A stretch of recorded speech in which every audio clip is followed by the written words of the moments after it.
ഇതു പാഠശാല, ഇതു ധർമ്മശാല, പകരുന്നു പല ജാതി മതമാർന്ന മാനവ ഹൃദയത്തിലറിവിന്റെ അഗ്നിജ്വാല, നിറവാർന്ന വിദ്യതൻ പർണശാല.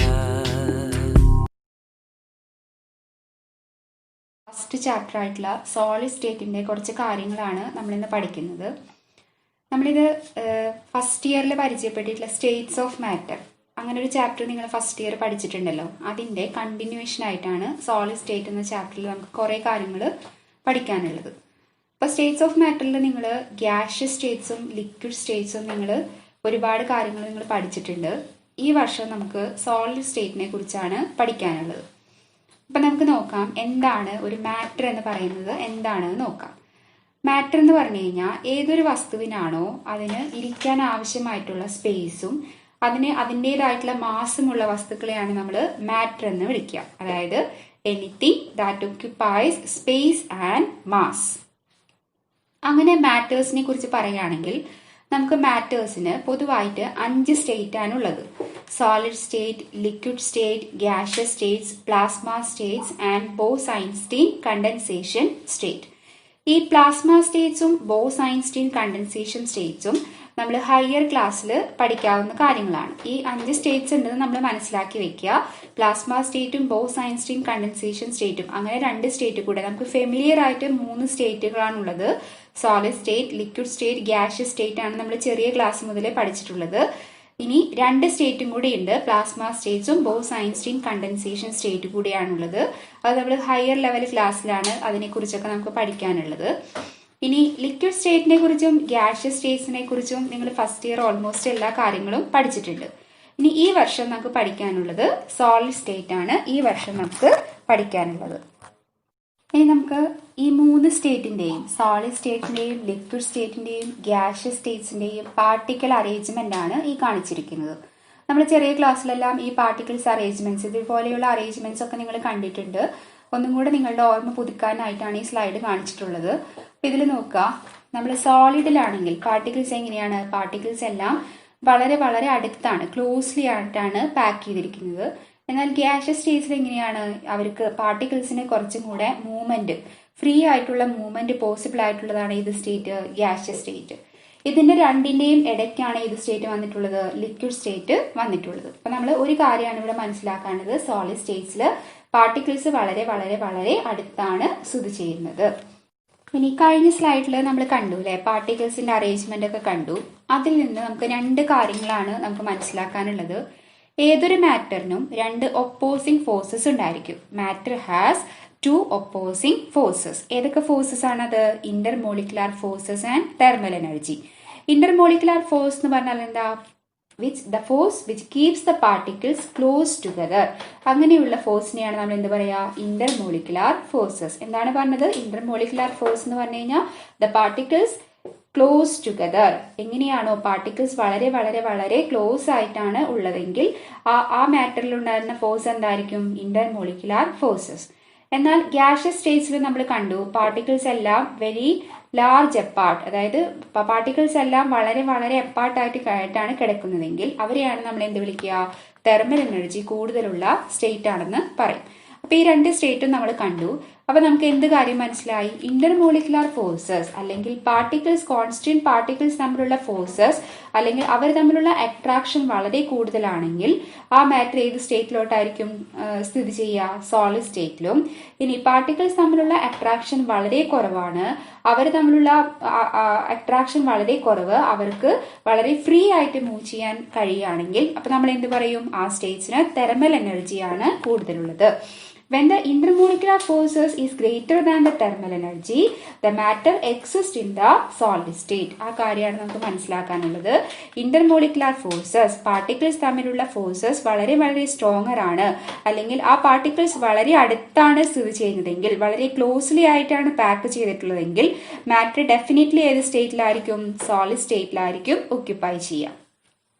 ഇനി ഇതിന്റെ ബേസിൽ നമുക്ക് സോളിഡ്സിന് 4 ക്യാരക്ടറിസ്റ്റിക്സ്, മെയിൻലി 4 ക്യാരക്ടറിസ്റ്റിക്സ്, ഒരു ട്രൂ സോളിഡ് ആണെങ്കിൽ ഏതൊക്കെ 4 ക്യാരക്ടറിസ്റ്റിക്സ് ഉണ്ടെന്നുള്ളത് നമുക്കൊന്ന് ചെക്ക് ചെയ്യാം. നമുക്ക് ആ ഫിഗർ കണ്ടിട്ട് തന്നെ നമുക്ക് ഈസി ആയിട്ട് പറയാം. ഫിഗറിൽ നമ്മൾ കണ്ടു പാർട്ടിക്കിൾസ് എല്ലാം വളരെ ക്ലോസ്ഡ് ആണ്. അതുകൊണ്ട് തന്നെ നമുക്ക് എന്ത് പറയാം, ഫസ്റ്റ് ക്യാരക്ടറിസ്റ്റിക്സ് ആയിട്ട് നമുക്ക് എന്ത് പറയാം, forces are intermolecular forces are very very stronger. So intermolecular forces stronger ആയതുകൊണ്ട് തന്നെ അവർക്ക് മൂവ്മെന്റ് പോസിബിൾ അല്ല. വൈബ്രേറ്ററി മോഷൻ മാത്രമേ അവർക്ക് ഒരിക്കലും ഒരു റൊട്ടേഷണൽ മോഷനോ ട്രാൻസ്ലേഷണൽ മോഷനോ അങ്ങനെ ഒരു മോഷനും അവർക്ക് പോസിബിൾ അല്ല.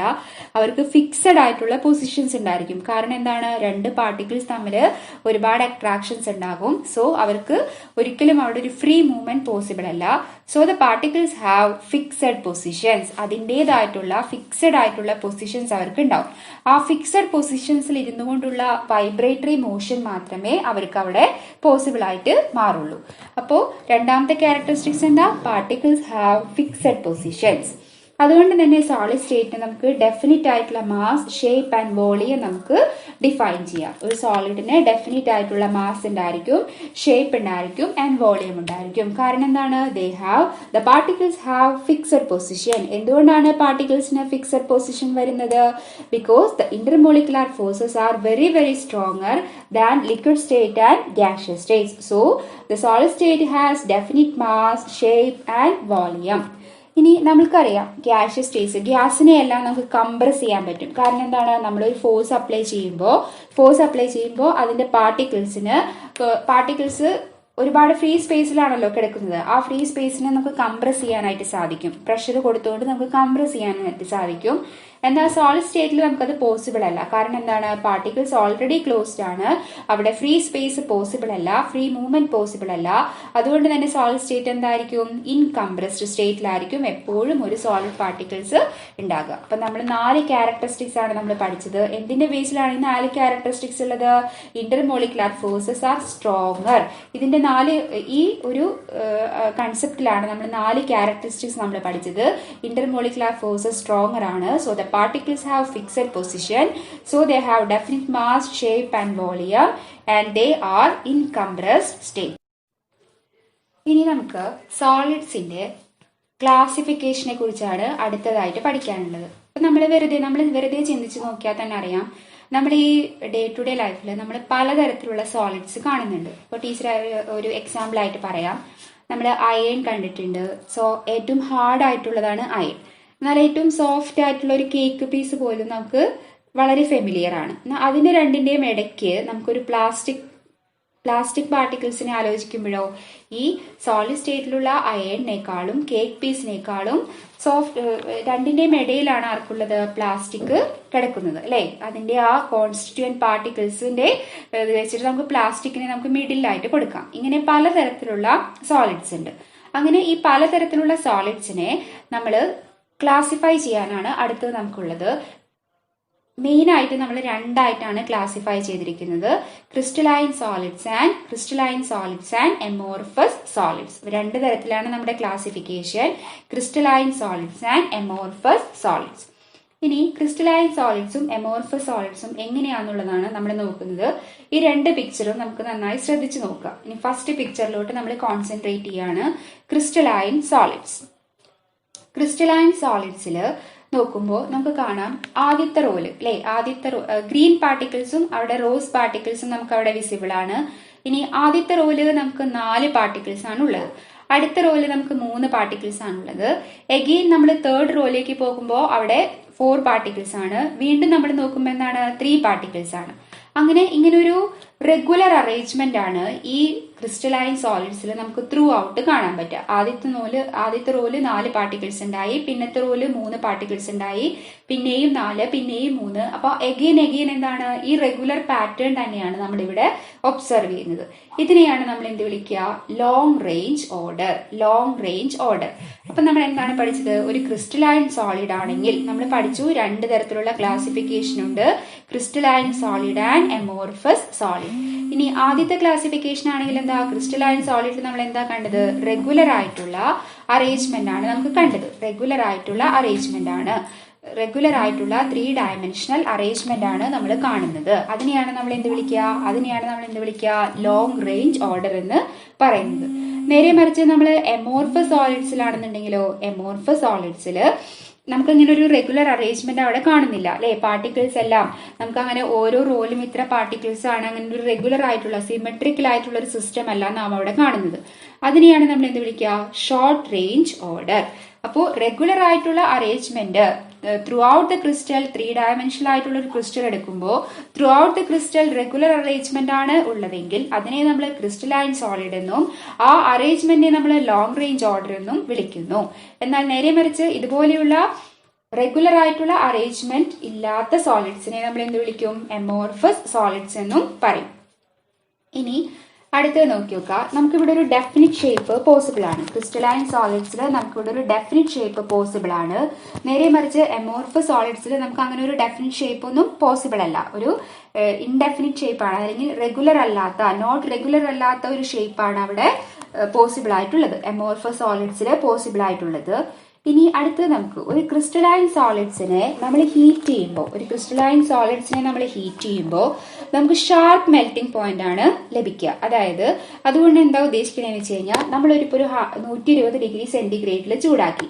അപ്പോൾ ചൂടാക്കുമ്പോൾ ആ 120 ഡിഗ്രി സെന്റിഗ്രേഡിൽ തന്നെ ഈ ക്രിസ്റ്റലൈൻ സോളിഡിലുള്ള എല്ലാ സോളിഡ് പാർട്ടിക്കിൾസും എന്തായിട്ട് മാറും? ലിക്വിഡ് ആയിട്ട് മാറും. At a point all the solid particles are converted into liquid state. അതിനെയാണ് നമ്മൾ എന്ത് വിളിക്കുക? ഷാർപ്പ് മെൽറ്റിംഗ് പോയിന്റ് എന്ന് പറയാം. നേരെ മറിച്ച് എമോർഫസ് സോളിഡ്സിലാണെങ്കിൽ നമുക്ക് അങ്ങനെ ഒറ്റ ഒരു പോയിന്റിൽ എല്ലാ സോളിഡ് പാർട്ടിക്കിൾസും ലിക്വിഡ് പാർട്ടിക്കിൾസ് ആയിട്ട് മാറില്ല. അവിടെ ഒരു റേഞ്ചിൽ ഇപ്പോൾ 110 to 140 ഡിഗ്രി സെന്റിഗ്രേഡ് അങ്ങനെ ഒരു റേഞ്ചിൽ മാത്രമേ നമുക്ക് അതിന്റെ മെൽറ്റിംഗ് പോയിന്റ് ഡിഫൈൻ ചെയ്യാൻ സാധിക്കൂ. അതായത് കുറച്ച് പാർട്ടിക്കിൾസ് 110 ഡിഗ്രിയിൽ ലിക്വിഡ് പാർട്ടിക്കിൾസ് ആയിട്ട് മാറും. എന്നാൽ കുറച്ചും കൂടെ കഴിഞ്ഞിട്ടായിരിക്കും ഒരു 115 അല്ലെങ്കിൽ 120 ഡിഗ്രി ഒക്കെ എത്തുമ്പോഴായിരിക്കും അടുത്ത പാർട്ടിക്കിൾസ് എന്തായിട്ട് മാറാം? അടുത്ത സോളിഡ് പാർട്ടിക്കിൾസ് ലിക്വിഡ് ആയിട്ട് മാറാം. അങ്ങനെ നമുക്കൊരു റേഞ്ചിലായിട്ട് നമുക്ക് അവിടെ മെൽറ്റിംഗ് പോയിന്റ് നമുക്ക് പറയാൻ സാധിക്കൂ. Melted over A range. ഇനി അടുത്ത സ്ലൈഡ് നമുക്ക് നോക്കാം. അടുത്ത സ്ലൈഡിൽ നമ്മൾ 2 ഫിഗർ കാണുന്നുണ്ട് അല്ലെ. 2 ഫിഗറിൽ ആദ്യത്തെ ഫിഗർ ശ്രദ്ധിക്കുക. ആദ്യത്തെ ഫിഗറിൽ നമ്മൾ 2 ഡയറക്ഷൻസ് കാണുന്നുണ്ട്. അവിടെ എ ഡയറക്ഷനും ബി ഡയറക്ഷനും കാണുന്നുണ്ട്.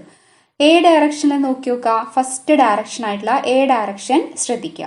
എ ഡയറക്ഷനിൽ നമ്മൾ എന്താ കാണുന്നത്? ഒറ്റ തരത്തിലുള്ള റോസ് ടൈപ്പ് പാർട്ടിക്കിൾസ് മാത്രമാണ് അവിടെ പ്രസന്റ് ആയിട്ടുള്ളത്. ബി ഡയറക്ഷനിൽ എങ്ങനെയാണ്? 2 പാർട്ടിക്കിൾസും എ ടൈപ്പ് പാർട്ടിക്കിൾസും 2 പാർട്ടിക്കിൾസ്, അതായത് ഗ്രീൻ കളർ പാർട്ടിക്കിൾസും റോസ് കളർ പാർട്ടിക്കിൾസും നമുക്ക് അവിടെ കാണാം. ഇനി എ ഡയറക്ഷനിൽ നമ്മൾ ആദ്യം എടുത്ത എ ഡയറക്ഷനിലോട്ട് നോക്കുക. എ ഡയറക്ഷനിൽ നമ്മൾ ഒരു പ്രോപ്പർട്ടിയുടെ വാല്യൂ മെഷർ ചെയ്യാൻ പോവുകയാണ്. അപ്പോൾ വാല്യൂ മെഷർ ചെയ്തപ്പോൾ നമുക്കൊരു 80 എന്നുള്ള വാല്യൂ കിട്ടി, 80 എന്ന് പറഞ്ഞൊരു വാല്യൂ കിട്ടി. ഇനി നമ്മൾ അതേ പ്രോപ്പർട്ടി തന്നെ നമ്മൾ ബി ഡയറക്ഷനിൽ മെഷർ ചെയ്യാണ്. ബി ഡയറക്ഷനിൽ മെഷർ ചെയ്തപ്പോൾ നമുക്ക് അതേ പ്രോപ്പർട്ടിയുടെ വാല്യൂ നമുക്ക് 120 ആയിട്ടാണ് കിട്ടിയത് അല്ലേ. ആദ്യത്തെ ഡയറക്ഷനിൽ എ എന്ന ഡയറക്ഷനിൽ മെഷർ ചെയ്തപ്പോൾ നമുക്ക് 80 എന്ന് പറഞ്ഞൊരു വാല്യൂ കിട്ടി. ബി എന്ന ഡയറക്ഷനിൽ മെഷർ ചെയ്തപ്പോൾ നമുക്ക് 120 എന്ന് പറഞ്ഞൊരു വാല്യൂ ആണ് കിട്ടിയത്. എന്തായിരിക്കാം ഇതിന് ഇങ്ങനെ വാല്യൂ മാറാനുള്ള റീസൺ എന്തായിരിക്കാം? നമ്മൾ എ എന്ന ഡയറക്ഷനിൽ നമ്മൾ കണ്ടു ഒറ്റ ടൈപ്പ് പാർട്ടിക്കിൾസേ ഉള്ളൂ. ബി എന്ന ഡയറക്ഷനിൽ എന്താണ്? Both 2 types of particles exist അല്ലെ. ഗ്രീൻ കളർ പാർട്ടിക്കിൾസും ഉണ്ട്, റോസ് കളർ പാർട്ടിക്കിൾസും ഉണ്ട്. അതുകൊണ്ടാണ് നമുക്ക് ബി എന്ന ഡയറക്ഷനിൽ നമുക്ക് ഡിഫറെന്റ് ആയിട്ടുള്ള വാല്യൂ കിട്ടിയത്. ഇങ്ങനെ properties show different values in different direction. Same property തന്നെ നമ്മൾ ഡിഫറെന്റ് ഡയറക്ഷനിൽ മെഷർ ചെയ്യുമ്പോൾ ഡിഫറെന്റ് വാല്യൂസ് കിട്ടുകയാണെങ്കിൽ അതിനെ നമ്മൾ എന്ത് വിളിക്കും? അനൈസോട്രോപിക് ക്രിസ്റ്റൽസ് എന്ന് പറയും. എന്താണ് അനൈസോട്രോപിക് എന്ന് പറഞ്ഞു കഴിഞ്ഞാൽ?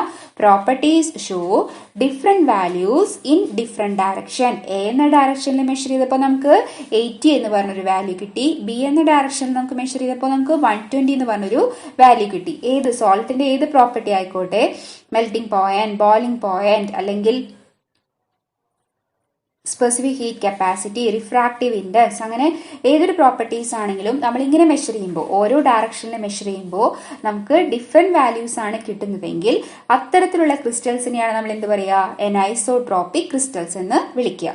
ഇനി അടുത്ത പിക്ചർ നോക്കി നോക്കുക. അടുത്ത പിക്ചറിൽ നമ്മൾ ഇതേപോലെ തന്നെ നമ്മൾ ആദ്യത്തെ ഡയറക്ഷൻ നോക്കി നോക്കി. ആദ്യത്തെ ഡയറക്ഷനിൽ നമുക്ക് രണ്ട് പാർട്ടിക്കിൾസും ഉണ്ട്, ഗ്രീൻ കളർ പാർട്ടിക്കിൾസും ഉണ്ട്, റോസ് കളർ പാർട്ടിക്കിൾസും ഉണ്ട്. ഇനി അടുത്ത ഡയറക്ഷൻ നോക്കി നോക്കി, അവിടെയും ഇങ്ങനെ തന്നെയാണ്, ഗ്രീൻ കളർ പാർട്ടിക്കിൾസും ഉണ്ട്, റോസ് കളർ പാർട്ടിക്കിൾസും ഉണ്ട്. അപ്പൊ നമുക്ക് അങ്ങനെ ഡയറക്ഷൻ ഒരു ചേഞ്ച് നമുക്ക് അവിടെ പറയാൻ പറ്റില്ല അല്ലെ. ആദ്യത്തെ ഡയറക്ഷനിലും സെയിം പാർട്ടിക്കിൾസ് ആണ്, അടുത്ത ഡയറക്ഷനിലും ഈ പാർട്ടിക്കിൾസിന്റെ തന്നെ കോമ്പിനേഷൻ ആണ് നമ്മൾ കാണുന്നത്. അപ്പോൾ എന്ന ഡയറക്ഷനിൽ, ഫസ്റ്റ് ഡയറക്ഷൻ നമ്മൾ ആദ്യം എടുത്ത ഡയറക്ഷനിൽ നമ്മൾ പ്രോപ്പർട്ടീസിന്റെ വാല്യൂ മെഷർ ചെയ്യാണ്. അപ്പൊ നമുക്ക് 90 എന്ന് പറഞ്ഞൊരു വാല്യൂ കിട്ടി. ഇനി അതേ പ്രോപ്പർട്ടി തന്നെ നമ്മൾ വീണ്ടും അടുത്ത ഡയറക്ഷനിൽ ചെക്ക് ചെയ്യാണ്. അപ്പൊ നമുക്ക് ഓൾമോസ്റ്റ് 91 ആയിട്ടാണ് അതിന്റെ വാല്യൂ കിട്ടുന്നത്.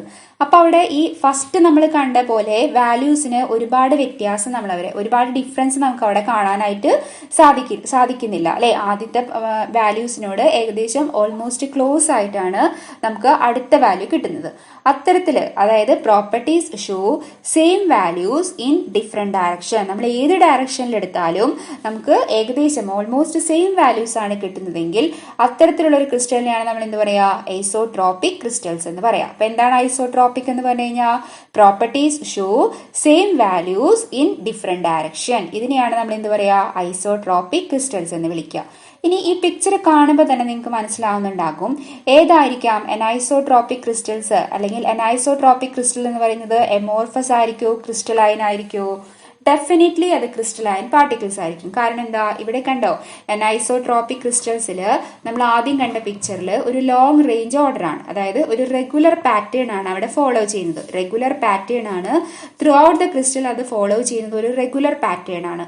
അത്തരത്തിലുള്ള സോളിഡ്സിനെയാണ് നമ്മൾ എന്ത് വിളിച്ചത്, ക്രിസ്റ്റലൈൻ സോളിഡ്സ് എന്ന് പറഞ്ഞത്.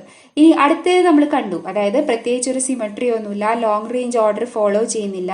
അപ്പോൾ അത്തരത്തിലുള്ള ഒരു ക്രിസ്റ്റൽ എന്തായിരിക്കും, ഐസോട്രോപിക് ക്രിസ്റ്റൽസ് എങ്ങനെയുള്ളതായിരിക്കും, ദേ ആർ എമോർഫസ് ക്രിസ്റ്റൽസ്. അപ്പൊ നമ്മൾ എന്ത് പഠിച്ചു, ക്രിസ്റ്റലൈൻ സോളിഡ്സ് ആർ മെയിൻ ആയിട്ടുള്ള ഏറ്റവും ഇമ്പോർട്ടന്റ് ആയിട്ടുള്ള പോയിന്റ് എന്താണ്, crystalline solids R anisotropic crystals. That is they show their properties show different values in different direction, and amorphous solids are isotropic in character. That is, properties show same values in different directions. ഇത്രയും കാര്യങ്ങൾ മനസ്സിലായല്ലോ അല്ലേ.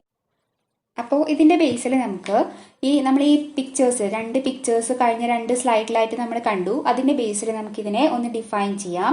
നമുക്ക് 5 points പഠിക്കാനുണ്ട്. അപ്പൊ നമ്മൾ എങ്ങനെയാണ് സോളിഡ്സിനെ classify ചെയ്തിരിക്കുന്നത്, based on their constituent particle. ഏത് പാർട്ടിക്കിൾസ് വെച്ചിട്ടാണ് ആ ക്രിസ്റ്റല് മേഡപ്പ് ചെയ്തിരിക്കുന്നത്, അതിനെ വെച്ചിട്ടാണ് നമ്മൾ ഫസ്റ്റ് ക്ലാസിഫിക്കേഷൻ നമുക്ക് പഠിക്കാനുള്ളത്. ഏതൊക്കെയാണ്, crystalline solids and amorphous solids. Crystalline സോളിഡ്സിൽ നമുക്ക് ഓരോന്നായിട്ട് പറഞ്ഞു നോക്കാം. എങ്ങനെയാണ്, ഡെഫിനിറ്റ് ഷേപ്പ് ആയിരിക്കും. എന്നാൽ എമോർഫസ് സോളിഡ്സിൽ they have irregular shape. And crystalline solids has long range order, and amorphous solids have short range order. And crystalline solids have sharp melting point. At one point all the particles are melted into liquid, but in the case of amorphous solids they melt over a range. And that the most important point is the crystalline solids are anisotropic in character. What is mean by anisotropic? Properties show different values in different directions. And amorphous solids are isotropic. What is mean by iso? The term iso means same. That is, properties have same values in different direction. അതിനെയാണ് നമ്മൾ എന്ത് വിളിക്കുക, amorphous solids. And they have clean cleavage. Crystalline solids have clean cleavage. How they possible clean cleavage? Because the atoms are arranged in planes. ഓരോ പ്ലെയിൻസിലായിട്ടാണ്. Crystalline സോളിഡ്സിൽ നമ്മൾ കണ്ടു regular ആയിട്ടുള്ള ഷേപ്പാണ്. അതുകൊണ്ട് തന്നെ ആറ്റംസ് എല്ലാം എന്താണ്, ആറ്റംസ് എല്ലാം ഓരോരോ പ്ലെയിൻസിലായിട്ടാണ് അറേഞ്ച് ചെയ്തിരിക്കുന്നത്. അതുകൊണ്ട് തന്നെ ഓരോ പ്ലെയിൻസിലായിട്ട് അറേഞ്ച് ചെയ്തുകൊണ്ട് തന്നെ നമുക്ക് ക്ലീൻ ക്ലീവേജ് അല്ലെങ്കിൽ റെഗുലർ ആയിട്ടുള്ള കട്ട് അവിടെ പോസിബിൾ ആണ്. അങ്ങനെയുള്ളതിനെയാണ് നമ്മൾ എന്ത് പറയാ, ക്ലീൻ ക്ലീവേജ്. എന്നാൽ നേരെ മറിച്ച് എമോർഫസ് സോളിഡ്സിൽ അങ്ങനെ പാർട്ടിക്കിൾസ് ഒന്നും അങ്ങനെ പ്ലെയിൻസിലല്ല, അല്ലെങ്കിൽ നമുക്ക് ഒരു ഡെഫിനിറ്റ് ആയിട്ടുള്ള പ്ലെയിൻസ് അവിടെ നമുക്ക് കാണിക്കാൻ പറ്റില്ല. അതുകൊണ്ട് തന്നെ എമോർഫസ് സോളിഡ്സ് ഹാവ് ഇറഗുലർ കട്ട്. ഇനി ഏറ്റവും ഫേമസ് ആയിട്ടുള്ള എക്സാമ്പിൾ ആണ് ക്രിസ്റ്റലൈൻ സോളിഡ്സിലെ ഏറ്റവും മോസ്റ്റ് ഇമ്പോർട്ടന്റ് ആയിട്ടുള്ള എക്സാമ്പിൾ ആണ് ക്വാർട്സ്. എമോർഫസ് സോളിഡ്സിൽ നമുക്ക് അങ്ങനെ ഷേപ്പ് ഒന്നും ഇല്ലാത്ത, പ്രത്യേകിച്ച് ഷേപ്പ് ഒന്നും ഇല്ലാത്ത rubbers, plastic, polymers all are amorphous solids and crystalline solids are true solids. What is mean by true solids? ഒരു സോളിഡിന്റെ എല്ലാ ക്യാരക്ടറിസ്റ്റിക്സും സാറ്റിസ്ഫൈ ചെയ്യുന്ന സോളിഡ്സിനെയാണ് നമ്മൾ എന്ത് വിളിക്കുക? True solids. That is crystalline solids are true solids. But amorphous solids are pseudo solids. Pseudo means what is mean by pseudo? Pseudo എന്ന് പറയുന്നത് നമ്മളെ തെറ്റിദ്ധരിപ്പിക്കുന്ന, നമ്മളെ തെറ്റായ ദിശയിലേക്ക് നയിക്കുന്ന, അല്ലെങ്കിൽ നമ്മളെ നല്ലതാണെന്ന് തോന്നിച്ചിട്ട് അവരുടെ ഉള്ളിലെല്ലാം തെറ്റായിട്ടുള്ള കാര്യങ്ങളായിരിക്കും ഉണ്ടാകുക. അങ്ങനെയുള്ള സോളിഡ്സിനെയാണ് നമ്മൾ എന്ത് വിളിക്കുക? അങ്ങനെയുള്ള ആൾക്കാരെയാണ് നമ്മൾ എന്ത് പറയുക? സ്യൂഡോ ക്യാരക്ടർ എന്ന് പറയുക. അങ്ങനെയുള്ള സോളിഡ്സ് ആണ് എമോർഫസ്. നമുക്ക് കാണുമ്പോൾ സോളിഡ് ആണെന്ന് തോന്നും, നേരെ മറിച്ച് സോളിഡിന്റെ ക്യാരക്ടറിസ്റ്റിക്സ് എല്ലാം കംപ്ലീറ്റ് ആയിട്ട് അവർ ഒബേ ചെയ്യില്ല. അങ്ങനെയുള്ള സോളിഡ്സിനെയാണ് നമ്മൾ എന്ത് വിളിക്കുക? എമോർഫസ് സോളിഡ്സ് ഓർ സ്യൂഡോ സോളിഡ്സ് എന്ന് പറയാം. അപ്പൊ നമുക്ക് ഇതിൽ ശ്രദ്ധിക്കേണ്ട കാര്യം, നമ്മളോട് നേരിട്ട് ക്രിസ്റ്റലൈൻ ആൻഡ് എമോർഫസ് എന്ന് പറഞ്ഞ ക്ലാസിഫിക്കേഷൻ അല്ല ചിലപ്പോൾ ചോദിക്കുക. Classification of solids based on constituent particle. Constituent പാർട്ടിക്കിൾസിന് ഇമ്പോർട്ടന്റ് ഉണ്ട്. കോൺസ്റ്റിറ്റ്യൂവന്റ് പാർട്ടിക്കിൾസ് വെച്ചുള്ള ക്ലാസിഫിക്കേഷൻ എന്ന് പറയുകയാണെങ്കിൽ നമ്മൾ ഇതിന്റെ ആൻസർ എഴുതണം: difference between crystalline and amorphous solids. ഇനി അടുത്ത് നമുക്ക് ക്രിസ്റ്റലൈൻ സോളിഡ്സിൻ്റെ ക്ലാസിഫിക്കേഷനെ കുറിച്ചാണ് പഠിക്കാനുള്ളത്. ആദ്യം നമ്മൾ സോളിഡ്സിൻ്റെ മെയിൻ ആയിട്ടുള്ള 2 ക്ലാസിഫിക്കേഷൻ പഠിച്ചു കഴിഞ്ഞു, ക്രിസ്റ്റലൈൻ ആൻഡ് അമോർഫസ്. ഇനി നമുക്ക് കാണാനുള്ളത് ക്രിസ്റ്റലൈൻ സോളിഡ്സിൻ്റെ, നമ്മളിപ്പോൾ പഠിച്ച ക്രിസ്റ്റലൈൻ സോളിഡ്സിൻ്റെ ക്ലാസിഫിക്കേഷനാണ്. അതെന്ന് പറയുന്നത് നമ്മൾ പഠിച്ചു, ക്രിസ്റ്റലൈൻ സോളിഡ്സിൽ പാർട്ടിക്കിൾസ് എല്ലാം ഉണ്ടാകും, കോൺസ്റ്റന്റ് പാർട്ടിക്കിൾസ് എല്ലാം ഉണ്ടാകുമെന്ന് പഠിച്ചു. ഇനി ആ പാർട്ടിക്കിൾസ് തമ്മിലുള്ള ഫോഴ്സസ് എങ്ങനെയായിരിക്കും, ആ പാർട്ടിക്കിൾസ് തമ്മിലുള്ള ബിറ്റ്വീൻ ദ പാർട്ടിക്കിൾസ് എന്ത് ടൈപ്പിലുള്ള ഫോഴ്സസ് ആണെന്ന് അടിസ്ഥാനപ്പെടുത്തിയിട്ടാണ് നമ്മൾ ക്രിസ്റ്റലൈൻ സോളിഡ്സിൻ്റെ ക്ലാസിഫിക്കേഷൻ പഠിക്കാൻ പോകുന്നത്. ക്രിസ്റ്റലൈൻ സോളിഡ്സിൽ മെയിനായിട്ട് 4 ക്ലാസിഫിക്കേഷനാണുള്ളത്. First one is ionic crystals, the second one is network or covalent crystal. ശ്രദ്ധിക്കുക, network or covalent crystal. Covalent ക്രിസ്റ്റലിന്റെ വേറൊരു പേരാണ് നെറ്റ്വർക്ക് ക്രിസ്റ്റൽ. മൂന്നാമത്തെ ക്ലാസിഫിക്കേഷൻ മെറ്റാലിക് ക്രിസ്റ്റൽ. നാലാമത്തെ ക്ലാസിഫിക്കേഷൻ മോളിക്കുലാർ ക്രിസ്റ്റൽസ്. അപ്പം മെയിനായിട്ട് ക്രിസ്റ്റലൈൻ സോളിഡ്സിനെ 4ആയിട്ടാണ് നമ്മൾ മെയിനായിട്ട് ക്ലാസിഫൈ ചെയ്തിരിക്കുന്നത്: ionic solids, covalent solids, metallic solids and molecular solids. ഇനി ഈ മോളിക്കുലാർ ക്രിസ്റ്റൽസിനെ എഗെയിൻ നമ്മൾ 3ആയിട്ട് ക്ലാസിഫൈ ചെയ്തിട്ടുണ്ട്: polar molecular crystals, non-polar molecular crystals, and the third one is hydrogen bonded molecular crystal. നമ്മളിപ്പോൾ എന്താ പഠിച്ചത്? ക്രിസ്റ്റലൈൻ സോളിഡ്സിനെ നമ്മൾ ക്ലാസിഫൈ ചെയ്തിരിക്കുന്നു. എന്തിൻ്റെ ബേസിലാണ് ക്ലാസിഫൈ ചെയ്തിരിക്കുന്നത്? Based on their forces. Particles തമ്മിലുള്ള ക്രിസ്റ്റലിൽ ഏത് പാർട്ടിക്കിൾസ് കൊണ്ടാണോ ഒരു ക്രിസ്റ്റൽ നമ്മൾ ഫോം ചെയ്തിരിക്കുന്നത്, ആ പാർട്ടിക്കിൾസ് തമ്മിലുള്ള ഫോഴ്സസ്, തമ്മിൽ ഇന്റർമോളിക്കുലർ അട്രാക്ഷൻ എങ്ങനെയാണ്, എന്ത് തരത്തിലുള്ള ഫോഴ്സസ് ആണ് അവിടെയുള്ളത്, അതിനെ അടിസ്ഥാനപ്പെടുത്തിയിട്ട് നമ്മൾ ക്രിസ്റ്റലൈൻ സോളിഡ്സിനെ 4ആയിട്ട് മെയിനായിട്ട് ക്ലാസിഫൈ ചെയ്തിട്ടുണ്ട്: ionic crystals, covalent crystals, metallic crystals and molecular crystal.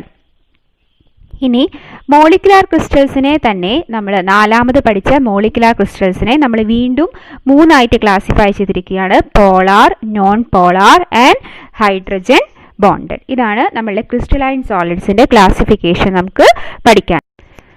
ഇനി ഈ സ്ലൈഡിൽ നമ്മൾ കാണുന്നത് അതിൻ്റെ തന്നെ ഈ നമ്മൾ പഠിച്ച 4 ക്രിസ്റ്റലൈൻ സോളിഡ്സിൻ്റെ ക്യാരക്ടറിസ്റ്റിക്സ് ആണ് നമ്മൾ ഈ സ്ലൈഡിൽ പരിചയപ്പെടാൻ പോകുന്നത്. നോക്കുക, first one ionic solids, ionic crystals. എങ്ങനെയാണ് അയണിക് ക്രിസ്റ്റൽസ് എന്നുള്ളതാണ് നമ്മളിനി പഠിക്കാൻ പോകുന്നത്. അപ്പോൾ നമ്മൾ പറഞ്ഞു, ഒരു ക്രിസ്റ്റൽ ഉണ്ടെങ്കിൽ അതിൽ കോൺസ്റ്റിറ്റ്യൂവന്റ് പാർട്ടിക്കിൾസ് ഉണ്ടെന്ന് നമ്മൾ പഠിച്ചു. ഇനി ആ particles positive and negative ions ആണെങ്കിൽ, ശ്രദ്ധിക്കുക, പാർട്ടിക്കിൾസ് നമ്മൾ പറഞ്ഞു ഒരു സോളിഡ് ഉണ്ടാകുമ്പോൾ അതിൽ കോൺസ്റ്റിറ്റ്യൂവന്റ് പാർട്ടിക്കിൾസ് ഉണ്ടാകും അല്ലേ? പാർട്ടിക്കിൾസ് അടുത്തടുത്ത് സ്ഥിതി ചെയ്തിട്ടാണ് നമുക്കൊരു സോളിഡ് കിട്ടുന്നത്. ഇനി അങ്ങനെയുള്ള particles positive and negative ions ആണെങ്കിൽ അതിനെ നമ്മൾ അയണിക് സോളിഡ്സ് എന്നാണ് വിളിക്കുക. അപ്പോൾ നിങ്ങൾ ചെറിയ ക്ലാസ്സിൽ തന്നെ പഠിച്ചിട്ടുണ്ടാവും, പോസിറ്റീവ് ആൻഡ് നെഗറ്റീവ് അയോൺസ് തമ്മിലുള്ള അട്രാക്ഷനെയാണ് നമ്മൾ എന്ത് പറയുക? അയണിക് ബോണ്ട് എന്ന് പറയാം. അപ്പോൾ ഒരു അയണിക് സോളിഡിലുള്ള ഫോഴ്സസ് എന്ന് പറയുന്നത് എന്താണ്? അയണിക് ബോണ്ടാണ് അവരുടെ ഫോഴ്സസ്. ഇനി ഇവരൊരു പോസിറ്റീവ് ആൻഡ് നെഗറ്റീവ് അയോൺസ് മാത്രമായിട്ടാണ് അവരവിടെ സ്ഥിതി ചെയ്യുന്നത്. അവരൊരിക്കലും മെൽറ്റ് സ്റ്റേറ്റിലോട്ട് പോകുന്നില്ല. അതുകൊണ്ട് തന്നെ അവരുടെ ഇലക്ട്രിക്കൽ പ്രോപ്പർട്ടി എങ്ങനെയായിരിക്കും? They are pure conductors of electricity, and the famous example is NaCl, KCl, KNO3, potassium chloride.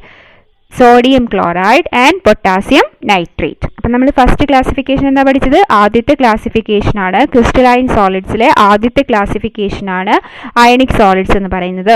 പേര് കേൾക്കുമ്പോൾ തന്നെ നമുക്കറിയാം അയണിക് സോളിഡ് എന്ന് പറഞ്ഞാൽ എന്താണ്? പോസിറ്റീവ്. അയണിക് എന്ന് പറഞ്ഞാൽ എന്താ? അയൺസ് ആയിട്ടാണ് ഇരിക്കുക പാർട്ടിക്കിൾസ്. പോസിറ്റീവ് ആൻഡ് അയോൺസ് ഏതൊക്കെയാണ്? Positive and negative ions. അതുകൊണ്ട് തന്നെ അവരുടെ ഫോഴ്സസ് എന്താണ്? അയണിക് ബോണ്ടാണ്.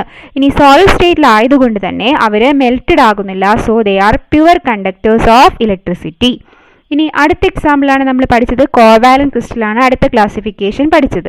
നമ്മൾ ചെറിയ ക്ലാസ്സിൽ തന്നെ പഠിച്ചിട്ടുണ്ട് കോവാലന്റ് ആയിട്ടുള്ള ഒരു മെറ്റൽ എങ്ങനെയാണ്? അയൺസ് ആയിട്ടാണോ പാർട്ടിക്കിൾസ് ഇരിക്കുക? ഒരിക്കലുമല്ല, ആറ്റംസ് ആയിട്ടാണ് അത് എക്സിസ്റ്റ് ചെയ്യുക. പാർട്ടിക്കിൾസ് എന്താണ്? ആറ്റംസ് ആണ്. ആറ്റംസ് ബിറ്റ്വീൻ ദ ആറ്റംസ് എന്ത് ഫോഴ്സസ് ആയിരിക്കും അവിടെ ഉണ്ടാവുക? കോവാലന്റ് ബോണ്ടാണ് അവിടെ എക്സിസ്റ്റ് ചെയ്യുക. ഇനി ഇവിടെ അയൺസിന്റെ പ്രസൻസ് പോലും ഇല്ല. നമുക്കറിയാം ഒരു സോളിഡ് ഇലക്ട്രിക് പ്രോപ്പർട്ടി കാണിക്കണമെങ്കിൽ അല്ലെങ്കിൽ അവർ കണ്ടക്ട് ചെയ്യണമെങ്കിൽ, ഇലക്ട്രിസിറ്റി കണ്ടക്ട് ചെയ്യണമെങ്കിൽ എന്തിൻ്റെ പ്രസൻസ് ആവശ്യമാണ്? ഒന്നില്ലെങ്കിൽ ഹോൾസ് വേണം, അതല്ലെങ്കിൽ ഫ്രീ ഇലക്ട്രോൺസ് വേണം, അതല്ലെങ്കിൽ അയോൺസ് വേണം. ഇത് മൂന്നും ഇല്ലാത്തത് കൊണ്ട്, ഒരു കോവാലന്റ് ക്രിസ്റ്റൽസിൽ ഇതൊന്നുമില്ലാത്തത് കൊണ്ട് ദേ are very pure conductors of electricity and except graphite. ഇതിലൊരു എക്സെപ്ഷണൽ കേസ് നമുക്ക് പഠിക്കാനുണ്ട്. ഗ്രാഫൈറ്റ് കോവാലന്റ് ക്രിസ്റ്റൽ ആണെങ്കിൽ കൂടെ അവരെന്താണ് good conductor of electricity. Generally എങ്ങനെയാണ്? covalent crystals are pure conductors of electricity, very pure conductors of electricity, but one exceptional case is there, that is graphite. Another examples of covalent crystals are diamond, quartz and silicon carbide. അവിടെ എഴുതിയിട്ടുണ്ട് diamond, quartz and silicon carbide. ഇത് മൂന്നുമാണ് famous ആയിട്ടുള്ള covalent solid സ്റ്റേറ്റിലുള്ള ക്രിസ്റ്റൽസിന് example ആണ് diamond, quartz and silicon carbide or SiC. ഇനി അടുത്ത നമുക്ക് ക്ലാസിഫിക്കേഷൻ ആണ് മെറ്റാലിക് ക്രിസ്റ്റൽസ്. നമുക്കറിയാം ഒരു മെറ്റൽ എന്ന് പറഞ്ഞാൽ എന്താ? ഒരു പോസിറ്റീവ് അയോൺസിനെ അല്ലെങ്കിൽ കുറച്ച് പോസിറ്റീവ് അയോൺസിനെ അതിന്റെ ചുറ്റും ഇലക്ട്രോൺസ് സറൗണ്ട് ചെയ്തിട്ടുള്ള ഒരു അവസ്ഥേനെയാണ് നമ്മൾ എന്ത് പറയാ? മെറ്റൽസ് എന്ന് വിളിക്കുക. പോസിറ്റീവ് അയോൺസ് ഉണ്ടായിരിക്കണം, അതിന് ചുറ്റും ഇലക്ട്രോൺസ് ഉണ്ടായിരിക്കണം. ആ ഒരു അവസ്ഥേനെയാണ് നമ്മൾ എന്ത് പറയാ? മെറ്റാലിക് സ്റ്റേറ്റ് എന്ന് പറയാ. അപ്പോൾ അവിടെയുള്ള ബോണ്ട് എന്തായിരിക്കും? മെറ്റാലിക് ബോണ്ട് ആയിരിക്കും അവിടെ പ്രസന്റ് ആയിട്ടുണ്ടാവുക. ഇനി നമ്മൾ ചെറിയ ക്ലാസ് മുതലേ പഠിച്ചിട്ടുണ്ട് മെറ്റൽസ് എന്ന് പറയുന്നത് എന്താണ്? They are very good conductors of electricity because of the presence of ions and electron free electrons അവിടെ ഉണ്ടായിരിക്കും, അയോൺസ് ഉണ്ടായിരിക്കും. അതിന്റെ പ്രസൻസ് കൊണ്ട് തന്നെ ഇലക്ട്രിസിറ്റിനെ ക്യാരി ചെയ്യാനായിട്ട് അവിടെ ചാർജ് ക്യാരിയേഴ്സ് അവിടെ ഇഷ്ടം പോലെയുണ്ട്. അതുകൊണ്ട് തന്നെ മെറ്റൽസ് എന്താണ്? They are good conductors of electricity. ഇനി എല്ലാ മെറ്റൽസും, ഇനി മെറ്റൽസിന്റെ കോമ്പിനേഷൻസ് ആയ എലോയ്സും എന്തിന് എക്സാമ്പിളാണ്? മെറ്റാലിക് ക്രിസ്റ്റൽസിന് എക്സാമ്പിളാണ്. അപ്പോൾ ഇതിൽ ഏറ്റവും ഇമ്പോർട്ടൻ്റ് ആയിട്ടുള്ള പോയിന്റ് ഗ്രാഫൈറ്റ് എന്ന് പറയുന്നത് ഒരു കോവാലന്റ് ക്രിസ്റ്റൽ ആണെങ്കിൽ കൂടെ they are good conductors of electricity and the metallic crystals are good conductors of electricity. All metals and alloys are metallic crystals. ഇനി അടുത്തത് നമ്മൾ പഠിച്ചു, നാലാമത്തെ ക്ലാസിഫിക്കേഷൻ നമ്മൾ പഠിച്ചു മോളിക്കുലാർ ക്രിസ്റ്റൽ ആണെന്ന് പഠിച്ചു. ഇനി അതിൽ തന്നെ നമ്മൾ 3 പുതിയ ക്ലാസിഫിക്കേഷൻ നമ്മൾ പഠിച്ചിരുന്നു. Polar crystals and non polar crystals and hydrogen bonded. First one is polar and the second one is known polar and the third one is hydrogen bonded molecular crystal. നമുക്ക് ആദ്യത്തെ കേസ് നമുക്ക് പരിചയപ്പെടാം. Polar molecular crystal. എന്താണ് polar എന്ന വാക്കുകൊണ്ട് ഉദ്ദേശിക്കുന്നത് അല്ലെങ്കിൽ polarity എന്ന വാക്കുകൊണ്ട് ഉദ്ദേശിക്കുന്നത്? നിങ്ങൾ first year പഠിച്ചിട്ടുണ്ടായിരിക്കും.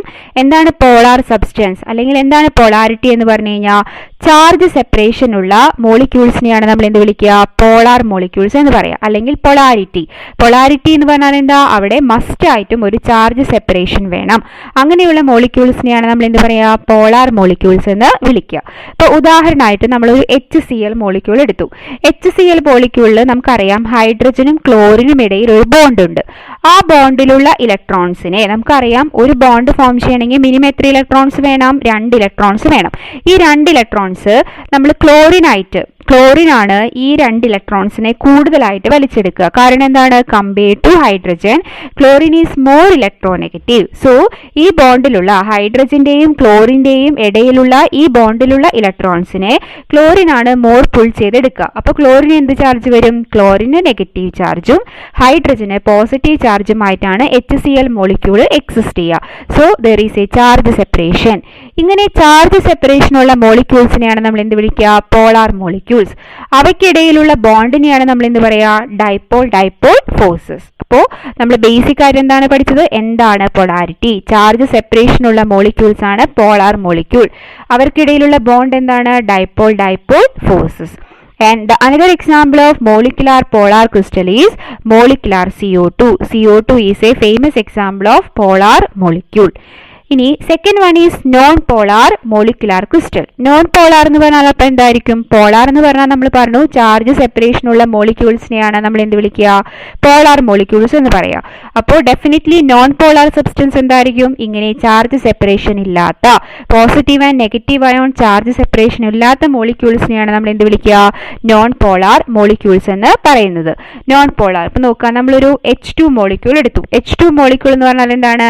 Hydrogen bonded to again a hydrogen. So അവർക്കിടയിലുള്ളത് എന്തായിരിക്കും? ആ ബോണ്ടിലുള്ള ഇലക്ട്രോൺസിനെ, ഹൈഡ്രജന്റെയും അനദർ ഹൈഡ്രജന്റെയും ഇടയിലുള്ള ബോണ്ടിലുള്ള ഇലക്ട്രോൺസിനെ രണ്ടുപേരും, ഈ ഹൈഡ്രജനും ഫസ്റ്റ് ഹൈഡ്രജനും അടുത്ത ഹൈഡ്രജനും ഒരേപോലെയാണ് അട്രാക്ട് ചെയ്യുക. സോ അവിടെ നമുക്ക് ചാർജ് സെപ്പറേഷൻ നമുക്ക് പറയാനായിട്ട് സാധിക്കില്ല. കാരണം എന്താണ്?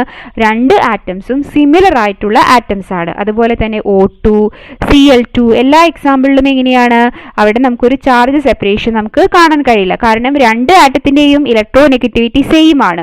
സോ അവിടെ എന്താണ്? നമുക്ക് ചാർജ് സെപ്പറേഷൻ നമുക്ക് അവിടെ കാണാൻ സാധിക്കില്ല. അങ്ങനെയുള്ള മോളിക്യൂൾസിനെയാണ് നമ്മൾ എന്ത് പറയാ? നോൺ പോളാർ മോളിക്യൂൾസ് എന്ന് പറയാം.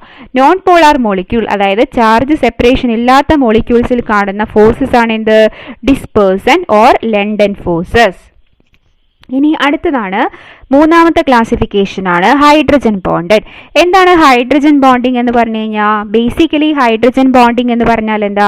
ഒരു hydrogen atom most electronegative ആയിട്ടുള്ള, for example fluorine, oxygen, nitrogen ഇവയൊക്കെ ആയിട്ട് ബോണ്ട് ഫോം ചെയ്യുകയാണെങ്കിൽ നമുക്കറിയാം ഫ്ലൂറിനും ഓക്സിജനും നൈട്രജനും എല്ലാം മോർ ഇലക്ട്രോ നെഗറ്റീവ് ആയിട്ടുള്ള എലമെന്റ്സ് ആയിട്ടാണ് നമ്മൾ പഠിച്ചിട്ടുള്ളത്. ഇങ്ങനെ മോർ ഇലക്ട്രോ നെഗറ്റീവ് ആയിട്ടുള്ള ഫ്ലൂറിൻ, ഓക്സിജൻ, നൈട്രജൻ ഇവയൊക്കെ ചേർന്ന് ബോണ്ട് ഫോം ചെയ്യുകയാണെങ്കിൽ അങ്ങനെയുള്ള മോളിക്യൂൾസിനെയാണ് നമ്മൾ എന്ത് വിളിക്കുക? ഹൈഡ്രജൻ ബോണ്ടഡ് മോളിക്യൂൾസ് എന്ന് പറയാം.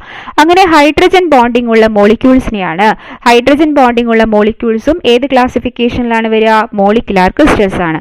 അതിന് ഫേമസ് ആയിട്ടുള്ള രണ്ട് എക്സാമ്പിൾസ് ആണ് ഐസ് ആൻഡ് NH3. ഐസ് ഏത് സ്റ്റേറ്റിലാണ്? നമ്മുടെ സോളിഡ് സ്റ്റേറ്റ് ആണ് പഠിക്കുന്നത്. So H2 exists in the solid state. So the example is ice and NH3. അപ്പോൾ ഈ സ്ലൈഡിൽ നമ്മൾ പഠിക്കാനുള്ള ഏറ്റവും ഇമ്പോർട്ടൻ്റ് ആയിട്ടുള്ള പോയിന്റ്സ്, ഗ്രാഫൈറ്റ് എന്ന് പറയുന്നത് ഒരു കോവാലന്റ് ക്രിസ്റ്റൽ ആണ്. But they conduct electricity very highly. So they are very good conductors of electricity. Why എന്ന് പറഞ്ഞ് ചോദിക്കാറുണ്ട്. പിന്നെ ക്വാർട്സ് എന്ന് പറയുന്നത് കോവാലന്റ് ക്രിസ്റ്റൽസിന് എക്സാമ്പിൾ ആണ്. മോളിക്കുലാർ CO2 എന്തിനുള്ള എക്സാമ്പിൾ ആണ്? പോളാർ മോളിക്കുലാർ ക്രിസ്റ്റൽ ആണ്. അടുത്തത് ഐസ് എന്തിനുള്ള എക്സാമ്പിൾ ആണ്? Hydrogen bonded molecular crystal. ഇത് എല്ലാം എന്തിന്റെ ക്ലാസിഫിക്കേഷൻ ആണ്? എന്തിനെയാണ് ക്ലാസിഫൈ ചെയ്തിരിക്കുന്നത്? ഈ ക്ലാസിഫിക്കേഷൻ എല്ലാം എന്തിന്റെ ക്ലാസിഫിക്കേഷൻ ആണ്? ക്രിസ്റ്റലൈൻ സോളിഡ്സിന്റെ ക്ലാസിഫിക്കേഷൻ ആണ്. എന്തിന്റെ ബേസിലാണ് നമ്മൾ ക്ലാസിഫൈ ചെയ്തിരിക്കുന്നത്? Based on the forces between the particles. Clear? ഇനി ഈ സ്ലൈഡിൽ നമ്മൾ കാണുന്നത്, നമ്മൾ കഴിഞ്ഞ സ്ലൈഡിൽ പഠിച്ചു, ഗ്രാഫൈറ്റ് എന്ന് പറയുന്നത് ഒരു കോവാലന്റ് ക്രിസ്റ്റൽ ആണ്. But they are very good conductors of electricity എന്ന് പഠിച്ചു. ഇനി എന്തുകൊണ്ടാണ് ഗ്രാഫൈറ്റ് നമുക്ക് വെരി ഗുഡ് ഇലക്ട്രിക് കണ്ടക്ടർ ആയിട്ട് മാറുന്നത് എന്ന് നമുക്ക് ഈ സ്ലൈഡിലൂടെ പഠിക്കാം. ഇവിടെ നോക്കുക, ഗ്രാഫൈറ്റിന്റെ സ്ട്രക്ചർ ആണ് ഈ കൊടുത്തിരിക്കുന്നത് അല്ലേ. ഗ്രാഫൈറ്റിന്റെ സ്ട്രക്ചറിൽ നമ്മൾ എങ്ങനെയാണ് ഗ്രാഫൈറ്റിനെ കാണുന്നത്? നമ്മളൊരു ലെയേർഡ് സ്ട്രക്ചർ ആയിട്ടാണ് ഇവിടെ ഗ്രാഫൈറ്റിനെ കാണുന്നത് അല്ലേ. ഫസ്റ്റ് ലെയർ ഉണ്ട്, സെക്കൻഡ് ലെയർ നിങ്ങൾക്ക് സ്ലൈഡിൽ കാണാം. ഇനിയും അതുപോലെ തേർഡ് ലെയർ, ഫോർത്ത് ലെയർ, അങ്ങനെ ഒരു വലിയ ലെയേർഡ് സ്ട്രക്ചർ ആണ് ഗ്രാഫൈറ്റിനുള്ളത് അല്ലേ. ഇവിടെ ഈ സ്ലൈഡിൽ നമുക്കറിയാം ഒരു ഹൈലൈറ്റ് ചെയ്ത ഒരു യെല്ലോ കളർ കൊണ്ട് ഹൈലൈറ്റ് ചെയ്ത ഒരു കാർബണെ നിങ്ങൾക്ക് ഇവിടെ കാണാം. ഈ കാർബൺ എത്ര അനദർ കാർബൺ ആറ്റംസ് ആയിട്ട് ലിങ്ക് ചെയ്തിട്ടുണ്ട്? നമുക്ക് സ്ലൈഡിൽ നോക്കുമ്പോൾ അറിയാം. ആ ഹൈലൈറ്റഡ് കാർബൺ 3 കാർബൺ ആറ്റംസ് ആയിട്ടാണ്, നിയറസ്റ്റ് ആയിട്ടുള്ള 3 കാർബൺ ആറ്റംസ് ആയിട്ടാണ് ബോണ്ട് ഫോം ചെയ്തിരിക്കുന്നത് അല്ലേ. അപ്പോൾ നമ്മൾ ചെറിയ ക്ലാസ്സിലെ പഠിച്ചിട്ടുണ്ട് കാർബൺ ആറ്റത്തിന്റെ വാലൻസി എന്ന് പറയുന്നത് 4 ആണ്. സോ ഈച്ച് കാർബൺ ആറ്റം, ഇവിടെ each carbon atom is bonded to 3 other carbon atoms. So the fourth electron is present in between. Fourth electron എന്താണ്? അവിടെ ഫ്രീ ആയിട്ട് കിടക്കുകയാണ് അല്ലെ, അവർക്ക് ആരുമായിട്ടും ബോണ്ട് ഫോം ചെയ്തിട്ടില്ല.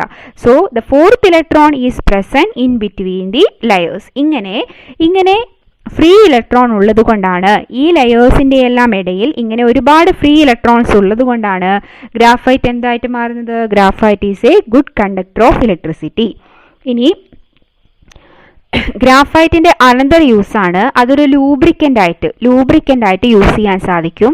എന്തുകൊണ്ടാണ് ലൂബ്രിക്കൻ്റ് ആയിട്ട് യൂസ് ചെയ്യാൻ സാധിക്കുന്നത്? നമുക്ക് ഈ സ്ട്രക്ചറിൽ നിന്ന് തന്നെ മനസ്സിലാകാം. ഇങ്ങനെ ഓരോ ലെയേഴ്സും നമുക്കിങ്ങനെ സ്ലൈഡ് ചെയ്ത് മാറ്റാനായിട്ട് സാധിക്കുന്നതാണ്. So the graphite is used as a lubricant. അപ്പോൾ 2 യൂസസ് ആണ് നമ്മൾ പഠിച്ചത് ഗ്രാഫൈറ്റിൻ്റെ. They are very good conductors of electricity and they are used as a lubricant. എന്തുകൊണ്ടാണ് ഗുഡ് കണ്ടക്ടർ ആകാനുള്ള റീസൺ എന്താ? Because the 4th valence electron is present in between these layers. These free electron causes electricity to conduct and the layers are slides over one another, so they are used as a lubricant.